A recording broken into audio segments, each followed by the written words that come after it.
নমস্কার, it's cooking time with Ishita চ্যানেলে আপনাদের সবাইকে স্বাগত। শীতকালে পালং শাক স্বাদে এবং গুণে ভরপুর, তাই আজকে তৈরি করে দেখাবো পালং চিকেন। পালং শাকের সাথে চিকেনের মেলবন্ধনে তৈরি এই রেসিপি খেতেও যেমন টেস্টি, বানাতেও তেমন একটা সময় লাগে না। তাহলে দেখে নেওয়া যাক আজকের এই রেসিপিটি। পালং চিকেনের জন্য এখানে আমি 1 আঁটি পালং শাক নিয়েছি। ওজন হিসেবে 250 গ্রাম হবে। শুধুমাত্র গোড়ার অংশটা বাদ দিয়ে দিচ্ছি। এবার শাক পরিষ্কার করে ধুয়ে সেদ্ধ করে নেব।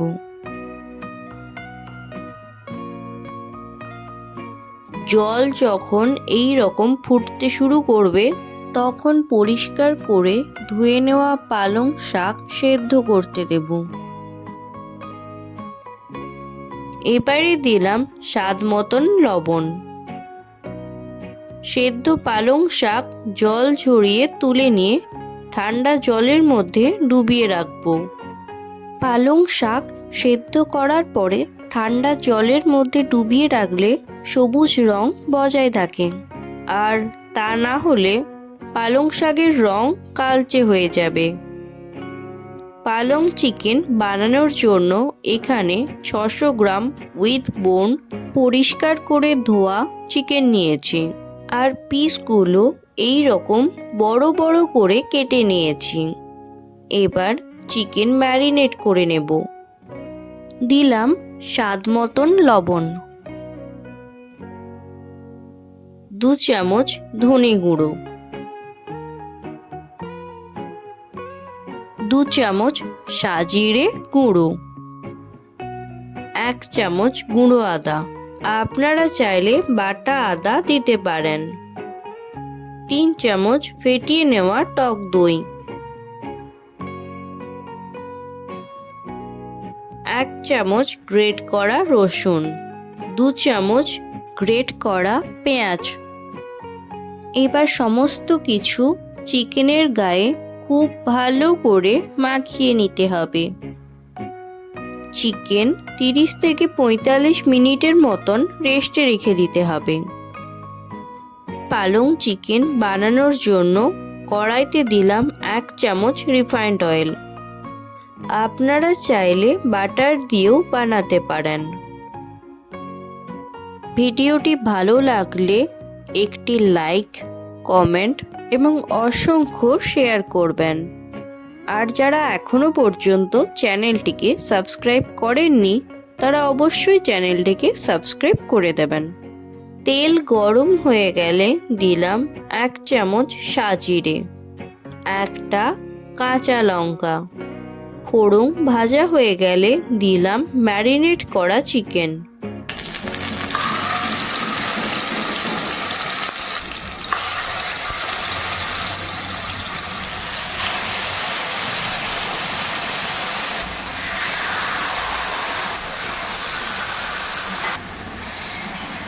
এবার ঢাকা দিয়ে 5 মিনিট অপেক্ষা করব।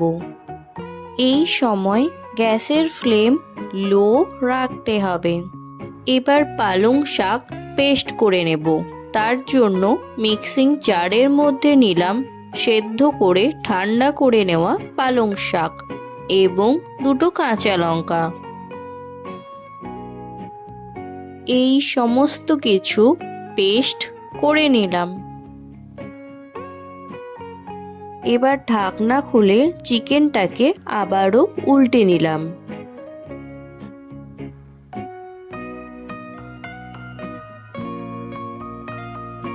দিলাম পালং শাকের পেস্ট,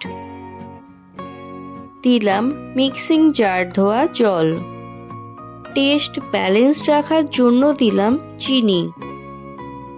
পালং শাক চিকেনের সাথে খুব ভালো করে মাখিয়ে নিলাম।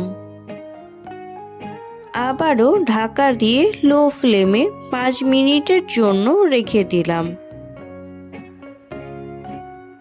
5 মিনিট বাদে ঢাকনা খুলে চিকেনের অপর দিকটা উল্টে নিলাম।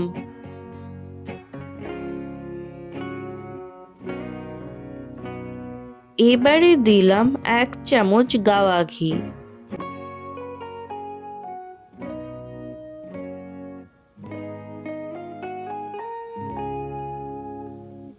সামান্য পরিমাণে গরম মশলার গুঁড়ো।